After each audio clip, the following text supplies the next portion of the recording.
जी। जीवन का मूल प्रोसेस है, तो वो तो ऐसा तो है नहीं कि एक कोई पार्शियली घटेगा। जी। क्या मोक्ष निर्वाण आदि सब केवल एक कोरी कल्पना ही है? क्या ये सभी मृत्यु के ही दार्शनिक परिभाषाएं हैं? जी प्रोफेसर हाँ, रणवीर। बिल्कुल। आप सर, आप इनकी डिटेल में जाएंगे ना, जब तक आप डिटेल में नहीं जा रहे हैं तो मोटा मोटा ऐसा लगता है कि ये मोक्ष निर्वाण, ऐसा लगता है डिटेल में कि ये कोई और बात है। लेकिन जब जब जो आदमी इसकी बात कर रहे हैं उनसे आप क्रॉस क्वेश्चनिंग करेंगे, तब आपको पता चलेगा कि वो कहीं गहरे में इनको सुखी समझे हुए हैं,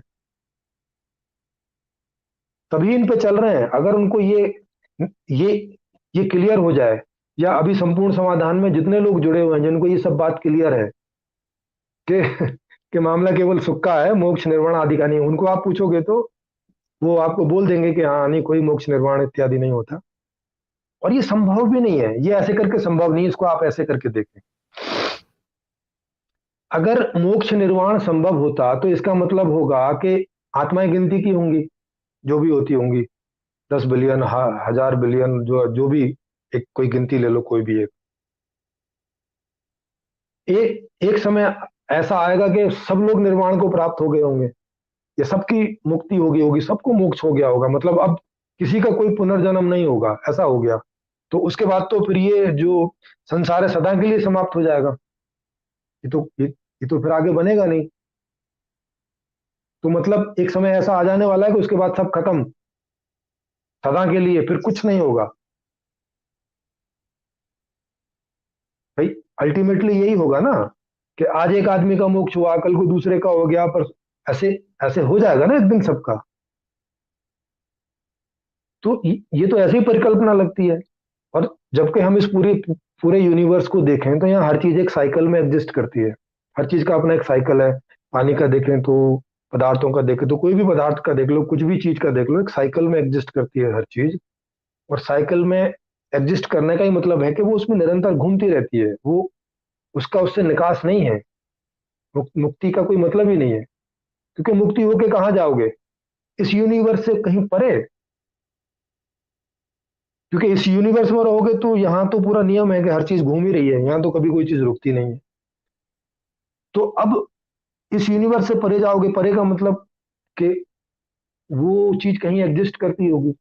अब कोई बोलेंगे कि परमात्मा और ये कहीं और एग्जिस्ट करता है, कोई और दूसरा लोक है, मल्टीवर्स टाइप का।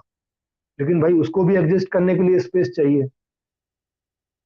वो भी तो स्पेस के आश्रित ही कहीं एग्जिस्ट करेगा, और ये यूनिवर्स भी स्पेस का आश्रित एग्जिस्ट करेगा।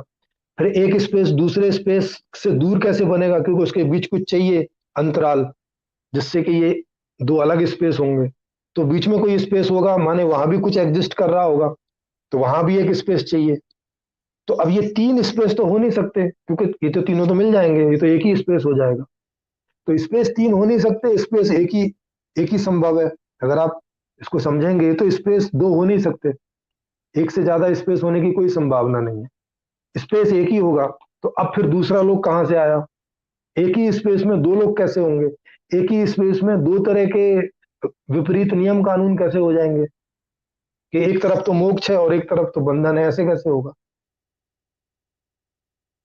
तो आप जब इन चीजों की डिटेल में जाएंगे तो आप पाएंगे कि ये मृत्यु की ही दार्शनिक परिभाषाएं, अगर इनको शाब्दिक रूप में लेके चलेंगे तो।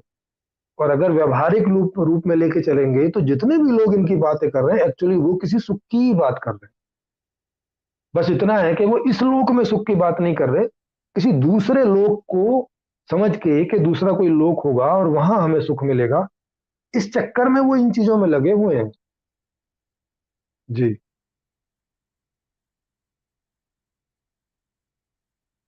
हाँ, फिर कह रहे हैं वो कि प्रोफेसर प्रणवीर सिंह जी, इन्हीं दोनों विपरीत इच्छाओं को धारण करने की कोशिश में जीवन द्वंद्वों से भर जाता है, और धार्मिक लोगों का जीवन ज्यादा द्वंद्वों से भरा होता है। जी हाँ, बिल्कुल, आपका निष्कर्ष एकदम दुरुस्त है, एकदम सही है। यही कारण है कि आदमी देखने में ऐसा लगता है कि एक कदम ये इधर रख रहा है और एक कदम फिर पीछे रख रहा है। भाई, ये क्या बात हुई? एक कदम सुखों को पाने के लिए जा रहा है और एक कदम जा रहा है कि भाई मुझे जीवन से इतर हो जाना है। इसीलिए फिर द्वंद्व से भर जाएगा, तो फिर द्वंद्व आदमी तो द्वंद्वात्मक ही रहेगा। उसकी एक निशा, एक दिशा उसकी निश्चित नहीं हो रही है कि भाई किधर चलना है, किधर। अब दिशा निश्चित नहीं करेगा तो ऐसे ही पागल की तरह रहेगा, कभी एक कदम इधर चलेगा, कभी एक कदम उधर चलेगा, कभी फिर पीछे उठाएगा, कभी फिर इधर उठाएगा, ऐसे ही द्वंद्व में होता रहेगा। उसको समझ ही नहीं आएगा कि आखिर चलना किधर है भाई। तो उसके सारे प्रयास अपने आप में ही वो बेकार होते चले जाएंगे। अपना एक प्रयास करेगा इधर और फिर उसको वापस करके दूसरा प्रयास करेगा, तो खुद ही अपने प्रयास को काटेगा। जी योगा बुरे क्वेश्चन। एक सवाल, द्वंद्व से मुक्ति कैसे हो जाए? सर ज्ञान से होती है और अच्छी व्यवस्था से होती है। द्वंद्व का मतलब है कि द्वंद्व को हम समझ लें ना, क्योंकि द्वंद्व हमारी नासमझी से पैदा हो रहा है, नंबर एक। और मूल रूप में देखेंगे तो गलत व्यवस्था से पैदा हो रहा है, क्योंकि गलत व्यवस्था ही आदमियों को इस रूप में रखने में मजबूर कर रही है कि वो इन शब्दों को लोगों को गलत गलत अर्थों में प्रयोग करने के लिए हम बाध्य कर ले रहे हैं, मतलब उनको चीट कर ले रहे हैं। और फिर ये सारी प्रक्रिया लगातार चलती जा रही है, और जब तक खराब व्यवस्था रहेगी ये प्रक्रिया चलती रहेगी। इसलिए व्यवस्था को ठीक करना सबसे पहला काम है, कि अगर हम व्यवस्था को ठीक ले आते हैं तो ये चीटिंग, ये द्वंद्वता, ये सब जो है ये स्टार्ट ही नहीं करेगा, इसकी शुरुआत ही नहीं होगी। जी प्रीति मिश्रा जी कह रही हैं कि मोक्ष को आत्मा के आनंद या परमानंद की स्थिति जैसा दर्शाया, और विडंबना ये भी बनी है कि आत्मा में अहंकार इन सबको पृथक पृथक रूप में देखा देखा गया है। हाँ तो ये बहुत सारी भ्रांतियां हैं ना इस तरह की, इन भ्रांतियों पे आगे बात होगी। फिर कह रहे हैं जो भी इच्छाएं किसी भी कारणवश पूरी होने की संभावना नहीं लगी, बस उसी को स्वर्ग जन्नत की कल्पना में संजो दिया गया। जी हाँ, तो जो यहाँ पूरी हो रही है उसके बारे में तो कोई दिक्कत ही नहीं है। यहाँ पत्नी मिल जाती है तो उसकी कोई बात ही नहीं, उन्होंने नहीं कहा कि वहां स्वर्ग में 25 पतियां मिल जाए, 25 पति या 25 पत्नियां मिल जाएंगी। नहीं, वो तो यही मिल जा रही है भाई। परी नहीं मिल रही है यहाँ पे, तो वहां परी संजो दी उन्होंने।